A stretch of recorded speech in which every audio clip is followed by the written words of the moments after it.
2025 সালে প্রথম পূর্ণিমা হলো ধান্য পূর্ণিমা।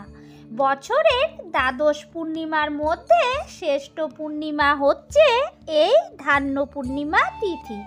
তাই এই দিনে কিছু করেন বা না করেন, মা লক্ষ্মীর কৃপা লাভের জন্য চালের পাত্রে রেখে দিন এই একটি জিনিস। এটা করলে দারিদ্রতা দূর হবে, সংসারে অখণ্ড সৌভাগ্য লাভ হবে।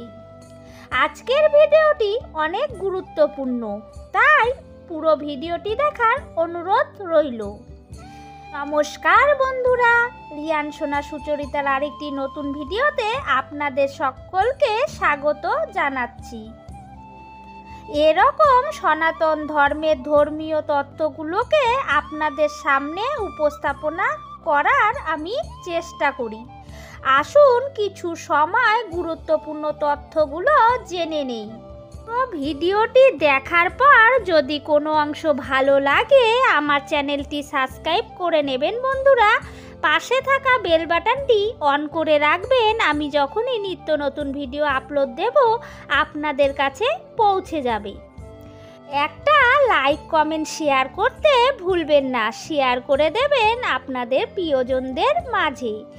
আসুন বন্ধুরা, এবার ভিডিওটি আমি শুরু করি। ধান্য পূর্ণিমা তিথি একটি গুরুত্বপূর্ণ দিন। কেন ধান্য পূর্ণিমা নাম হয়েছে?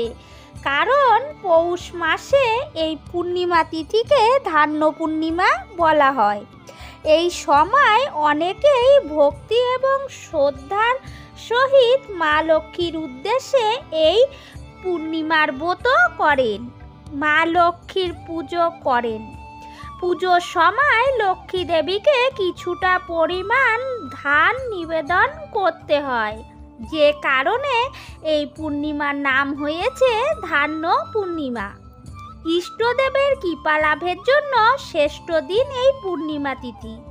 সাধুরা অপেক্ষা করে থাকে এই পূর্ণিমার জন্য। যে কোনো শুভ অনুষ্ঠান এই পূর্ণিমায় করা যায়। পূর্ণিমা তিথি কখন হবে আমরা জেনে নেই। পূর্ণিমা তিথি শুরু হবে মূলত আগামী 12 জানুয়ারি রবিবার শেষ রাত 4:52 থেকে শেষ হবে মূলত আগামী 13 জানুয়ারি সোমবার রাত 4:03 পর্যন্ত। এই সময়ের মধ্যেই ধান্য পূর্ণিমা তিথি থাকবে। সেই জন্য এই পূর্ণিমা তিথি পালন করতে হবে 13 জানুয়ারি সোমবার। পরিবারে দারিদ্রতা থাকলে প্রতি বৃহস্পতিবারে ব্রত করে লক্ষ্মী পুজো দেবে। আমরা কিন্তু বন্ধুরা অনেক ভুল কাজ করি। আমরা শুধু লক্ষ্মী দেবীর পুজো দেই। লক্ষ্মী নারায়ণ দুজনের পুজোই দিতে হয়। ধরুন স্বামী স্ত্রী দুজনকে নেমন্তন্ন করে এনে শুধু স্ত্রীর সেবা করছেন, স্বামীর খেয়াল রাখছেন না, সেক্ষেত্রে স্ত্রী খুশি হয় না। ঠিক তেমনি যেখানে নারায়ণের সেবা হয় সেখানে মা লক্ষ্মী দেবী এমনিতেই থাকে। লক্ষ্মী নারায়ণের দুজনের পুজো করতে হয়, এতে মা লক্ষ্মী অত্যন্ত প্রসন্ন হন। লক্ষ্মী দেবী চঞ্চলা। লক্ষ্মী দেবী যেখানে স্থির থাকে সেখানে প্রভু নারায়ণের সেবা হয়। মা লক্ষ্মীর কৃপা লাভের জন্য যে কোনো পূর্ণিমা তিথিতে ব্রত করা অনেক গুরুত্বপূর্ণ।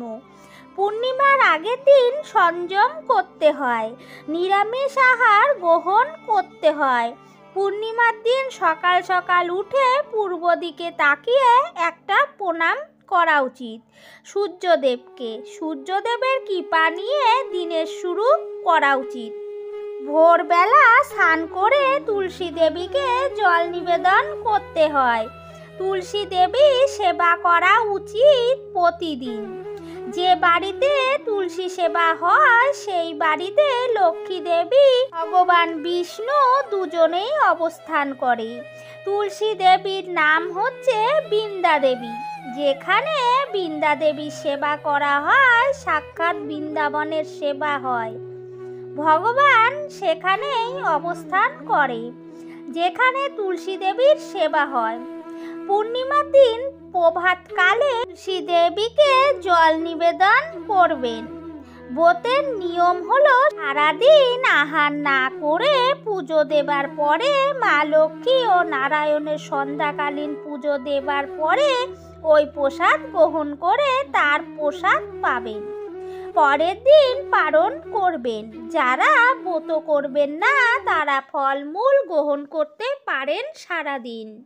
পূর্ণিমার দিনে আমিষ আহার গ্রহণ করা একেবারেই উচিত নয়, পাপের ভাগী হতে হয়। পূর্ণিমার মতো শুভ দিনে যদি মাছ মাংস আহার গ্রহণ করেন তবে অনেক পাপ হয়।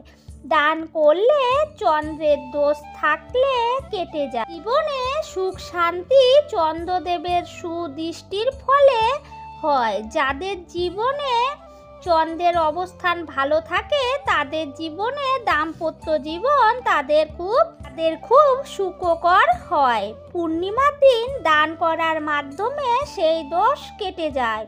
এতে মা লক্ষ্মীর কৃপা লাভ হয়। বৈষ্ণবদের ভোজন, গরিবদের কম্বল দান করতে পারেন এই পূর্ণিমার দিনে। অখণ্ড প্রদীপ সারা রাত ধরে প্রজ্বলন করতে পারেন। ঘিয়ের প্রদীপ জ্বালালে খুব ভালো হয়। সারা রাত একটি প্রদীপ জ্বালিয়ে রাখতে পারেন ঠাকুর ঘরে, এতে সৌভাগ্য লাভ হয়। এবার জেনে নেই এই দিনে চালের পাত্রে কি রাখা উচিত। খাবারের জন্য যে চাল বা রান্নার জন্য যে চাল আমরা ব্যবহার করি সেখান থেকে এক মুষ্টি চাল খালি একটি পাত্র নিয়ে সেখানে রাখা উচিত এবং মাস শেষে যে চাল হয় সেটা দিয়ে ভগবানের সেবা করা উচিত।